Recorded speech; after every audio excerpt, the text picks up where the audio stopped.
آج میں لایا ہوں دراست النحو کا سبق نمبر 1۔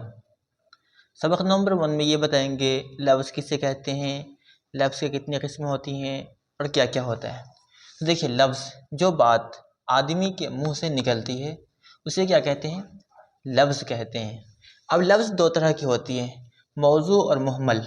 موضوع کسے کہیں گے؟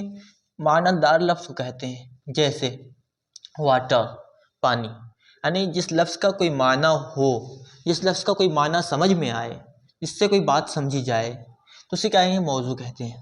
محمل ایسے لفظ کو کہتے ہیں کہ جس کا کوئی معنی نہ ہو۔ فار ایگزامپل، پانی وانی، ٹھیک، واٹر واٹر، تو واٹر اس کا کوئی مطلب نہیں ہے۔ پھر اب جس کا کوئی مطلب نہیں رہتا ہے وہ ختم ہو جاتا ہے، تب یہ ختم ہو گیا۔ اب آتے ہیں ہمارا بچہ یہ موضوع، یہ آ گیا یہاں۔ موضوع کی 2 قسمیں ہیں، مفرد اور مرکب۔ مفرد کسے کہتے ہیں؟ جو چند لفظوں سے مل کر نہ بنا ہو، ٹھیک۔ ایک لفظ یہ ہے، ایک لفظ یہ ہے، ٹھیک ہے، دونوں کیا الگ الگ ہے، کتاب الگ ہے، قلم الگ ہے، اس کو کیا کہیں گے؟ مفرد کہیں گے۔ مرکب جو چند لفظوں سے مل کر بنا ہو، اللہ غفور، یہ دونوں کیا ہے؟ ایک جملہ ہے، اللہ غفور، اللہ بخشنے والا ہے۔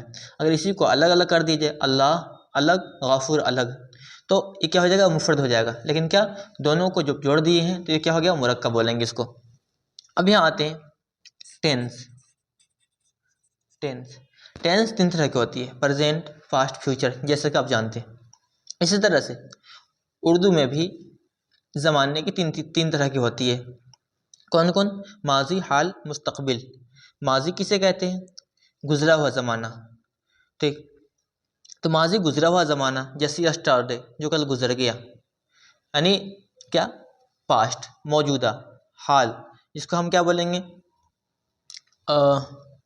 پریزنٹ، جیسے ٹوڈے۔ مستقبل، آنے والا زمانہ، ٹمارو۔ کلمہ 3 طرح کی ہوتی ہیں، اسم، فعل، حرف۔ تو اب ہم اسے، یعنی ناؤن ہے، ورب ہے اور لیٹر ہے، تو اسے ہم اس کلمہ کی کلمہ پہ کل ہم بحث کریں گے۔ تو فی الحال ہمیں اتنا یاد رکھنا ہے، لفظ کسے کہتے ہیں، لفظ کتنی طرح کی ہوتی ہے؟ لفظ 2 طرح کی ہوتی ہے، موضوع، محمل۔ پھر محمل، موضوع کسے کہتے ہیں، محمل کسے کہتے ہیں۔ موضوع کی کتنی قسمیں ہوتی ہیں؟ پھر 2 قسمیں ہوتی ہیں، مفرد ہوتی ہے، مرکب ہوتی ہے۔ مفرد کسے کہتے ہیں، مرکب کسے کہتے ہیں، اگزامپل کے ساتھ۔ اس کے بعد ہم کل جو بحث کریں گے وہ کریں گے کلمہ پر، کہ کلمہ کی 3 قسمیں ہیں، اسم، فعل، حرف۔ اسم کسے کہتے ہیں، اسم کی ڈیفینیشن، فعل کی ڈیفینیشن اور حرف کی ڈیفینیشن۔